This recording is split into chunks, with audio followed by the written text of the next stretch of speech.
The dawn sky over San Diego's municipal airport glimmered like brushed steel, and the hum of distant engines blended with the squawk of seagulls prowling the coast. Raul Mendoza wiped a sleeve across his brow, leaning half inside the belly of an aging Cessna. At 32, he'd already earned the roadmap of calluses and scars that marked a lifetime of turning wrenches. But a recession had shuttered the neighborhood garage he once co-owned with his father, so Raul now picked up overnight shifts on the Tarmac, patching charter planes for wages that barely kept the lights on in his one-room apartment. He checked the time on his cracked phone, 5:47 a.m.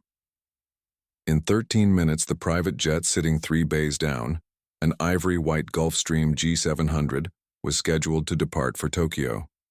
Raul knew nothing about its owner. All he'd heard was the phrase whispered by a line crew supervisor, some Silicon Valley titan. The man's entourage had arranged refueling and inspection weeks ago, but a sudden midnight storm had pelted the field with debris, forcing every mechanic on call to recheck vital systems. Raul tightened one final bolt and hopped off the ladder. As he stacked his tools, a breathless dispatcher jogged toward him. "Hey, Mendoza, they need you on the Gulfstream now. Cabin won't pressurize." Raul blinked. "I'm avionics certified, but I'm the only one finishing this Cessna. Can't they radio maintenance at Miramar?" "No time. Pilots threatening to cancel the slot. Boss says if we lose this account, our contract's toast." Raul felt his chest tighten. Another lost contract meant more layoffs. He'd watched friends disappear from the roster each week. Wordlessly, he grabbed his sealed kit, sprinting across the slick apron. The G700's sleek fuselage gleamed under hangar lights, its engines silent, yet somehow imposing, like twin panthers waiting to pounce. A uniformed captain stood outside the stairwell, fuming. "You're the mechanic?" "Yes, sir. Raul Mendoza. Control panel throws a fault code the second we power auxiliary. Our client's on board. Fix it within 30, or we're grounded, and my career's toast too." Raul ascended into a world upholstered in cream leather and polished walnut. Dim lights revealed a single passenger, her silhouette framed by a window flush with dawn's coral hues. She looked over, smiling despite the tension, and Raul's breath stalled. She was younger than he expected, early 30s, espresso dark, hair swept into a knot, a scarlet scarf draped loosely around her neck. "Hi," she said, voice warm, unhurried. "I'm Mira." Raul nodded, flustered. "Ma'am, I'll be quick." He knelt beside the circuit access panel. As he unlatched the veneer, he heard Mira behind him. "I could have delayed. My meeting in Tokyo can wait. But the crew's so worried about upsetting me that no one listens when I say it." Raul glanced back. People often assume the worst consequences belong to them. Rarely the case. She laughed softly. "Exactly. What's your name?" "Raul." "Thank you, Raul, for coming." He returned to the wiring, his refuge from awkward conversation. The fault code flashed again. He traced the line and discovered scarring where a power surge had charred insulation. He needed replacement harnessing, but the parts locker was across the field. If he dashed through security twice, 30 minutes would evaporate. Instinct nudged him toward a risky but safe workaround. Reroute the feed through an unused cabin network channel, then insulate with aircraft-grade tape and recalibrate pressure sensors. It would hold until a proper replacement in Los Angeles. He briefed the pilot, received a tense nod, and set to work. 26 minutes later, the cabin computer reset. No errors. Raul sealed the panel. The captain ran a final systems test, shoulders dropping in relief. "Good. We'll taxi in 5. "Thanks." Raul gathered tools, expecting to exit quietly, but Mira stepped forward. "You saved the day," she said. "How much do you make for this?" He shrugged. "Hourly rate. Not much." "Then allow me to tip." "I can't accept." His voice was firmer than intended. "Company policy." She studied him, curiosity sparking. "Would you stay a moment?" The captain waved crew to the cockpit, leaving them alone. The jet's hush felt cathedral-like. Mira gestured to a seat. Raul remained standing. "Humor me," she said. "I run Arcova, the renewable tech company. We're flying to sign a partnership that could shift aviation fuel standards. But no paper matters without people who care enough to do the right fix fast. Her eyes shone. My father was a Pan Am mechanic. Died when I was 10. You remind me of him. Quiet, stubborn, honorable. Raoul looked away, throat knotting. Memories of his own father, lost to a heart attack last winter, flickered painfully. You deserve better, she continued. What are your dreams? He laughed under his breath. Dreams? Keeping Mom's mortgage paid. Maybe reopening our garage. Nothing world-changing. Paying a mortgage is world-changing for the person whose roof it keeps. She leaned closer. Raoul, have you ever ridden in a G700?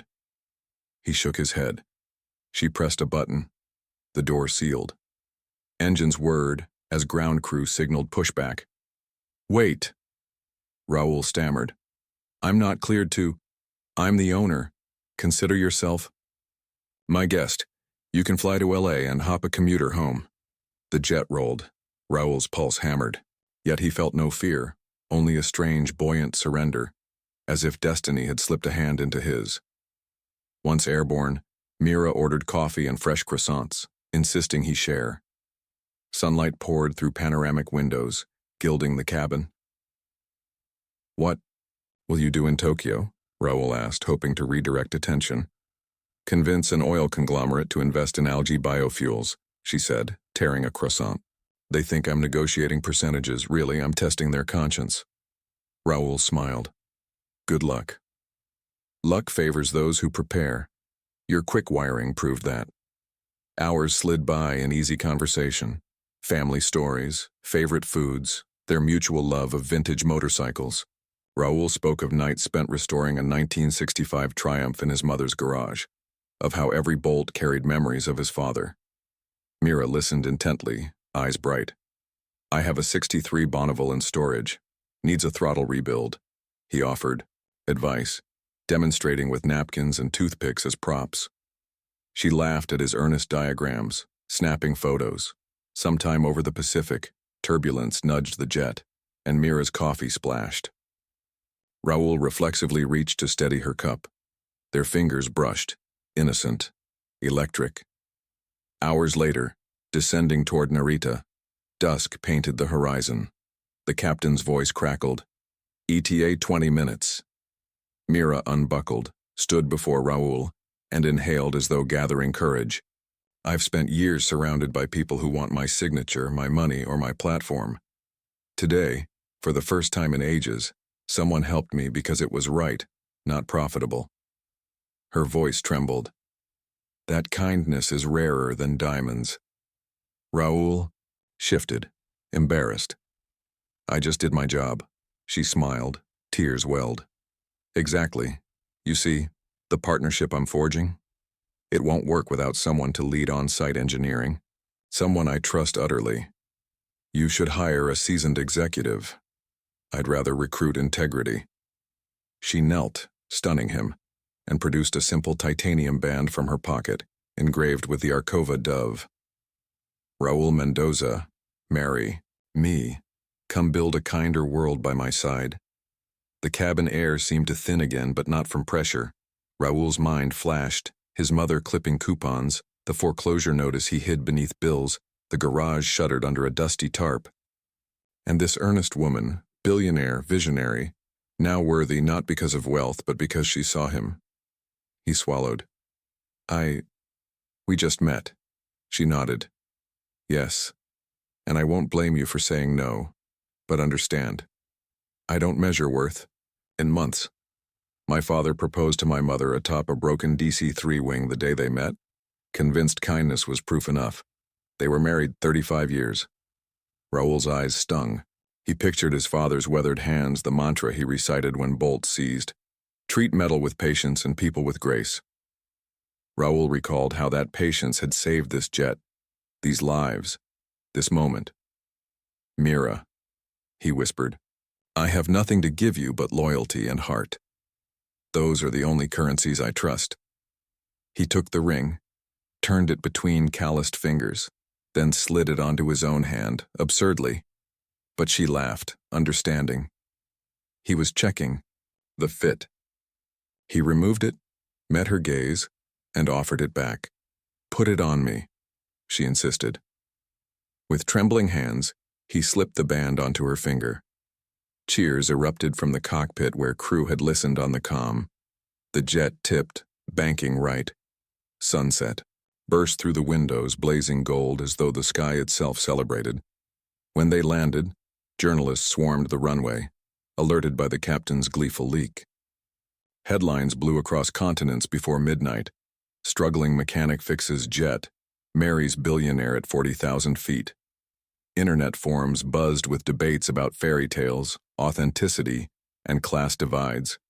But away from cameras, in a quiet airport lounge, Raúl called his mother. "Mamá, estoy bien," he began, voice shaking. Something incredible happened. 8 weeks later, the reopened Mendoza and Sons Sustainable Motors unveiled its first community workshop in Barrio Logan, funded anonymously. Kids learned to repair bikes, teens rebuilt engines, parents found affordable car care and dignity at the Register. Mira often arrived on her Bonneville, grease under her nails, working alongside Raúl as equals. Their wedding, official, as the press labeled it, took place in the hangar where they'd first met. Mechanics formed an aisle of raised torque wrenches. Instead of gifts, guests donated to homeless shelters.